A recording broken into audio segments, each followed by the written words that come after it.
Assalamualaikum warahmatullahi wabarakatuh. Perkenalkan, nama saya Muhammad Irsyad Maulana. Saya mahasiswa di Universitas Pendidikan Indonesia, program studi Teknik Elektro, kelas 02, angkatan 2018. NIM 1804585. Sekarang saya akan mencoba untuk mereview sebuah buku yang berjudul Manajemen Bank Syariah, Implementasi Teori dan Praktek. Nah, buku ini sendiri ditulis oleh Andrianto SE MAK dan juga Dr. M. Anang Firmansyah SE MM. Buku ini diterbitkan oleh CV Penerbit Kiara Media, sejumlah 536 halaman. Dan cetakan pertama itu dicetak pada tahun 2019. Untuk profil penulis sendiri, Pak Andrianto SEMAK adalah seorang dosen di Fakultas Ekonomi Bisnis, program studi akuntansi di Universitas Muhammadiyah Surabaya. Begitu juga dengan Bapak Dr. M. Anang Firmansyah SEMM. Beliau juga merupakan dosen di Fakultas Ekonomi Bisnis Universitas Muhammadiyah Surabaya. Oke, sebelum saya mereview bukunya, pertama-tama saya akan memberi tahu bahwa review buku kali ini adalah murni pendapat saya pribadi. Oleh karena itu, jika banyak kekurangannya, mohon maaf, karena ini merupakan review buku pertama saya dan juga bahasannya langsung akademis dan lumayan berat ya. Oke, mari kita mulai. Nah, untuk buku Manajemen Bank Syariah, Implementasi Teori dan Praktiknya ini banyak membahas tentang konsep bank syariah secara keseluruhan, mulai dari apa itu bank syariah, sejarahnya, hubungan Islam dan perbankan itu dibahas di sini. Definisi-definisi yang dipaparkan di setiap bab itu, setiap topik banyak menggunakan kutipan-kutipan dari banyak tokoh, baik itu tokoh ekonom dari barat maupun Islam. Nah, yang menjadi nilai plus juga di sini tuh sejarah-sejarah dari latar belakang tiap topik itu dipaparkan. Jadi kan Islam itu kan bank syariah itu menggunakan syariat Islam, dan syariat Islam itu sudah dijalankan dari zaman dahulu dan mungkin penamaannya saja yang berbeda. Nah, di dalam buku ini tuh dijelaskan bagaimana awal mula bank syariah itu bisa digunakan di masa modern sekarang. Terus juga dalam bab 2 itu ada riba dan bunga bank. Di sana tuh juga dijelaskan kenapa sejarahnya, kenapa riba dan bunga itu dilarang. Nah, itu menurut saya itu menjadi nilai plus agar kita tahu asal muasalnya dan tidak langsung menghakimi karena kita tahu asal muasalnya gitu. Selain itu juga dalam buku ini terdapat konsep-konsep operasional atau bagaimana bank syariah itu bekerja secara keseluruhan ya, baik itu dari segi dasar ekonomi Islamnya maupun ada prinsip dasar operasionalnya. Nah, di bab selanjutnya itu terdapat manajemen komponen-komponen manajemen bank syariah seperti pemasaran, permodalan, ada dana, sumber daya manusia, terus juga ada resiko dari bank syariah itu sendiri. Dan itu menurut saya dibahasnya itu lumayan atau sangat mendetail, sehingga saya yang pertama kali membaca buku ini lumayan paham beberapa komponen dari bank syariah, dari penjelasan-penjelasan yang dipaparkan oleh penulis di sini. Selain itu di bab-bab selanjutnya ada penganggaran pada bank syariah, terus ada konsep pembiayaan bank syariah, ada kesehatan bank, dan ada corporate governance pada bank syariah, akuntansi perbankan syariah, dan di bab terakhir, bab 14 ada perhitungan bagi hasil dan profit margin pada bank syariah.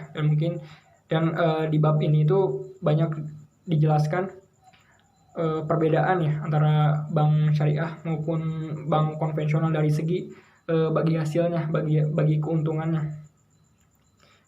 Banyak perhitungan-perhitungan yang berbeda dari bank konvensional karena bank syariah sendiri menggunakan konsep syariah.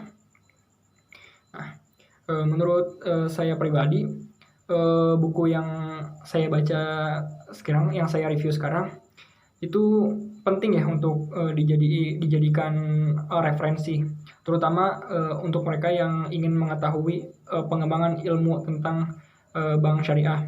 Nah, dalam buku ini itu dijelaskan oleh penulis bahwa perkembangan bank syariah terutama di Indonesia itu sudah sangat maju.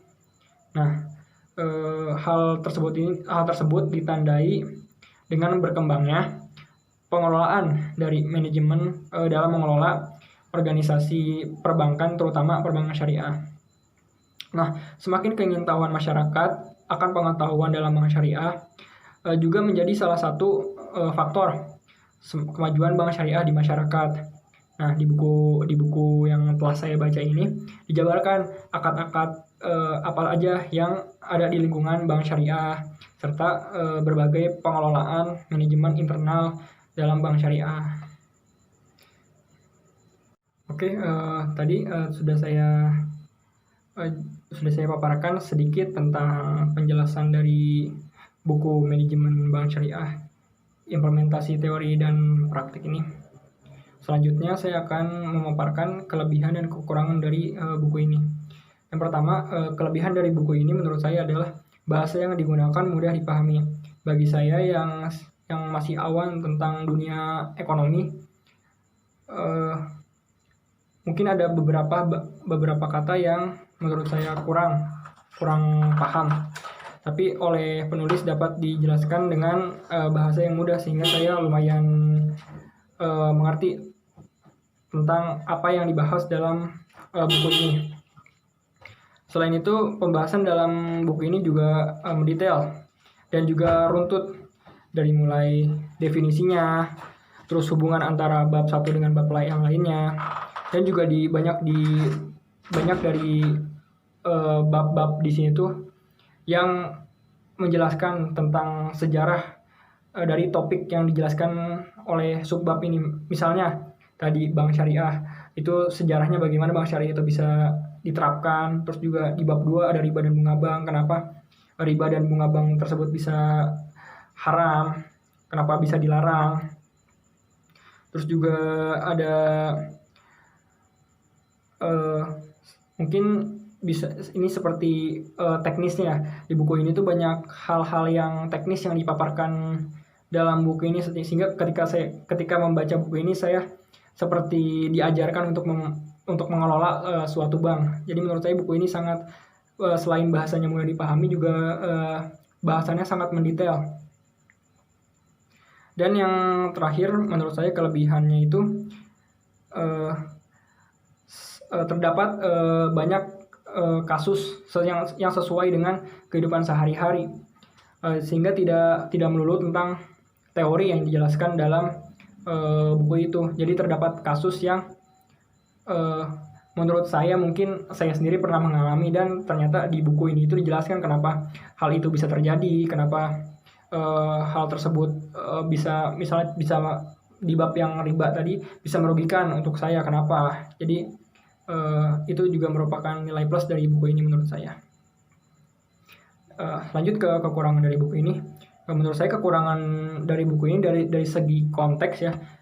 Dari segi konteks itu karena saya baru sekali membaca buku mengenai ekonomi, khususnya ekonomi Islam. Jadi saya tidak dapat membandingkan buku ini dengan buku lain karena kurangnya saya dalam referensi. Tapi secara penulisan menurut saya ada beberapa hal yang saya notice di buku ini. Terdapat kekurangan dari segi penulisan.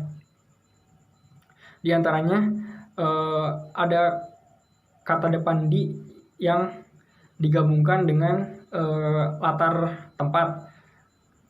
Misalnya ada kata di dalam yang di dan dalamnya itu digabungkan, sehingga kata tersebut menjadi salah.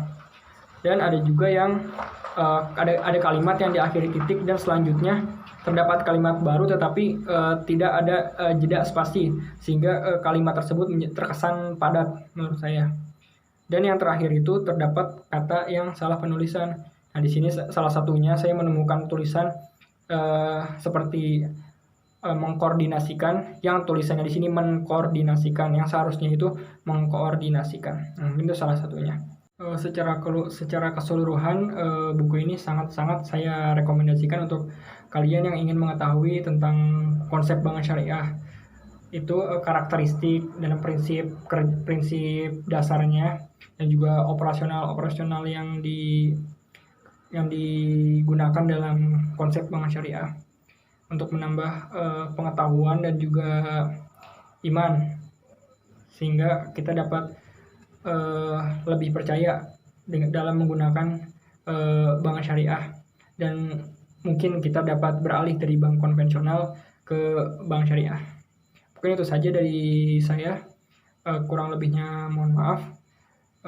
Terima kasih. Wassalamualaikum warahmatullahi wabarakatuh.